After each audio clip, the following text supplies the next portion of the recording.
All right, so true confession this morning, true confession time. Every time I've watched the Olympics over the past couple of days, I have decided that I'm going to become an athlete. I have. They are just so inspiring. You know, I watch the swimmers as they glide through the water and they make it look so easy. I watch the gymnasts who are so strong and so graceful, all at the same time. The determination of those runners as they train, and I think to myself, I am going to be an athlete. But in that moment, it doesn't matter that I can't drink a cup of coffee without spilling it right on myself every time. It doesn't matter that I only run if I am being chased by someone scary. It doesn't matter that I cannot do a cartwheel or a back somersault to save my life. When I watch, I want to lace up my shoes and get out there and go be an athlete. Or at least watch those athletes some more from my couch at home. Watching the Olympics affects me. They inspire me and challenge me. And all of the media we consume affects us. The television shows that we watch, the music that we listen to, the books that we read, they begin to mold and to shape us. And even more so, the people in our lives do that, but on a much bigger scale. Your friends, who you cook out with on the weekends, your family members that you eat with at night or talk to on the phone, your co-workers, these people are forming who you are. There was a renowned businessman, and his name is Jim Rohn. And he said this: you are the average of the 5 people you spend the most time with. You are the average of the 5 people that you spend the most time with. Those people in your life who you're around are shaping your perspectives, your behaviors, your attitudes. So what happens when that media that we watch or those people we spend time with aren't inspiring or challenging us to be better? What happens when those people are making us anxious? Not just our immediate family, but the people we encounter at parties and appointments, the television that we watch at night. What happens when those things are telling us that we should be very worried about the world right now? What do we do when that is what we're exposed to everywhere we go? Because if we're honest, it's getting to us. If the people that we spend the most time with believe that the world is falling apart, one day at a time, we might start to believe that's true. And if the things that we see on TV at night, the politicians and the pundits have us convinced that we should be afraid, eventually we will be. It's all getting to us, but what can we do about that? We can't cut our family out of our lives. We can't walk away from friends that we've had for years. We even can't not watch the news or engage in the political discussion. We can't hide from this. So if we can't remove the things that are around us that are telling us to be afraid, how do we challenge it? What do we do with that? We add someone to the circle. We add someone to that circle that's influencing us. Over the past few weeks, we've been spending a lot of time in Psalm 46. And what we've seen in that psalm is the voice of the Lord telling us that we have no reason to panic, that we have no reason to be afraid. And today we're going to take another look at that powerful psalm. So if you have a Bible, open it up. We'll be back in Psalm 46. If you're looking at your pew Bibles, that's on page 506. We'll read the whole psalm again this morning. God is our refuge and strength, a very present help in trouble. Therefore we will not fear though the earth should change, Though the mountains shake in the heart of the sea, though its waters roar and foam, though the mountains tremble with its tumult. There is a river whose streams make glad the city of God, the holy habitation of the Most High. God is in the midst of the city. It shall not be moved. God will help it when the morning dawns. The nations are in an uproar. The kingdoms totter. He utters his voice and the earth melts. The Lord of hosts is with us. The God of Jacob is our refuge. Come, behold the works of the Lord. See what desolations he has brought on the earth.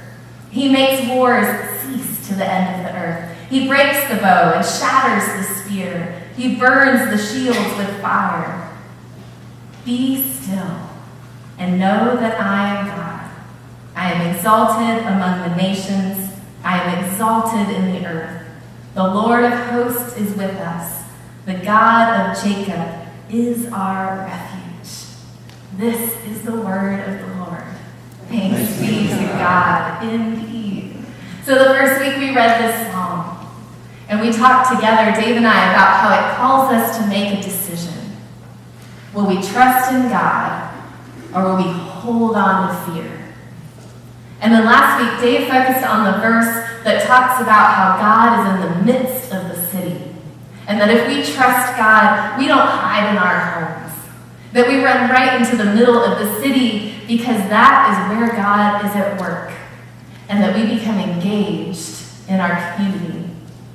And this week we're going to focus in on these last few verses. And we'll start with verse 8. Verse 8, come behold the works of the Lord. See what desolations he has brought on the earth. And we read that verse and think, see, desolations. That sounds pretty ominous to me. We hear that and that feels like a confirmation that things are, in fact, taking a turn for the worse. But we can't stop there. Look at verse 9. He makes wars cease to the ends of the earth. He breaks the bow and shatters the spear. He burns the shields with fire. These desolations that the psalm is talking about is not God causing more pain in the world. It's God putting to peace our warring and our anxiety and our determination to fight with one another. He breaks the bow and burns the shield. He tears apart our instruments of destruction. All right, verse 10. Be still and know that I am God. I am exalted among the nations. I am exalted in the earth. Those words, be still, in that passage that we've heard so many times, literally mean stop fighting. They literally mean put down your weapons. Stop. It's like if you could picture us as a bunch of kids in a field, and we're just panicking. And we're fighting each other, and we're getting all riled up, and God comes down right in the middle and says, freeze. And we stop right there with our sticks up in one hand and our fists in the other. And God says, be still and look to me. I'm the one you need. I'm the one that you're looking for. Then verse 11, the Lord of hosts is with us. The God of Jacob is our refuge. And then all of our Bibles, it has that word, Salah. There's a lot of controversy in the commentaries on what that word means. So the interpretation I love essentially means, yeah. That's right. Yeah. The God of Jacob is our refuge. Yeah, he is. The psalm ends right where we started. God is our refuge. These last few verses of Psalm 46 are so clear. That God is a God of peace, bringing that calm in the storm that we've been looking for. And then right after he breaks the bow and shatters the spear, he tells us to be still. God says to us, come and spend some time with me. Add me to that circle that you're listening to. Because remember in the beginning how we said that we become more like the people that we spend the most time with. which means the more time that you spend with God, the more like God your priorities and your behaviors and your attitudes will become. The more time you spend with God, the more like your behaviors and your priorities and your attitudes will become like Him. And then as we add God to that circle, His voice will start to speak louder than the anxiety of the people we know, and definitely the anxiety on our television screens every night. And then if we do this, if we really do it, we will start to experience that calm that we've been craving. And then we take that calm to the circle of people around us. Because it doesn't just stop with us. If you take time to be with God and begin to experience God's sense of calm by being with Him, then you're going to take that calm to the people you spend time with. It's that ripple effect. So you go spend time with somebody else and they walk away and they're feeling that calm of God and they take that to their dinner table that night. And then the people at their dinner table take it to the people they interact with the next day. 1 bit at a time, that God in you is rubbing off on other people. And then they're going out there and doing the same for others, and it doesn't fix it all, but it's a start. So that you can be a part of calming the storm. You can be a part of changing the conversation that's happening out there that says we should be terrified. But it starts with spending time with God. These last few weeks, we've been encouraging you to do some homework. So the first week, we asked you to read Psalm 46 once a day, every day, for a week. And some of you are looking at me and thinking, I did not do my homework. That's all right. It's never too late. Read it this week. Psalm 46, every day. And let those words get into your heart. Last week in the bulletin, it encouraged you to rewrite Psalm 46 in the first person so that it would read, God is my refuge and strength, a present help in trouble. Therefore, I will not fear though the earth should change. This week, we have one final assignment for you in our last week in this series. We're going to pray Psalm 46, but just one verse. That verse that said, be still and know that I am God. That's going to be our prayer this week. This is your homework. But we're going to do it a certain way. We're going to talk through it today, and I'd like you to try it this week. Just give it a try, at least one day, and see what you think. So you'll take that verse, be still and know that I am God, and you'll open your prayer with that. Be still and know that I am God. And you'll take time to do just that. Say, God, help me to be still. Take time to physically still yourself in the presence of God. To stop fighting your life, to stop fighting the people around you, to stop fighting those voices in your head that you don't want to hear anymore, and just be still and know that God is God and that you are not. But the prayer doesn't stop there. Be still and know that I am God. Now take off just one word. Be still and know that I am. Then pray there for a minute. Remember that God that spoke to Moses in the burning bush and said, I am who I am. And when Moses is afraid, says, you tell them I am sent you. That's the same God that stands with you now. Jesus said, I am the good shepherd. I am the resurrection and the life. I am the light of the world. When you pray, be still and know that I am.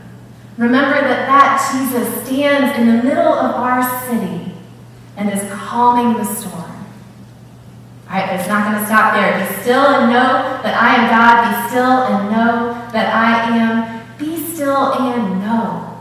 Take off a couple more words in that verse. Ask God to help you to believe the things that you know are true. That God is still at work. That God loves you and this world very much. And that in the end, good will conquer over evil.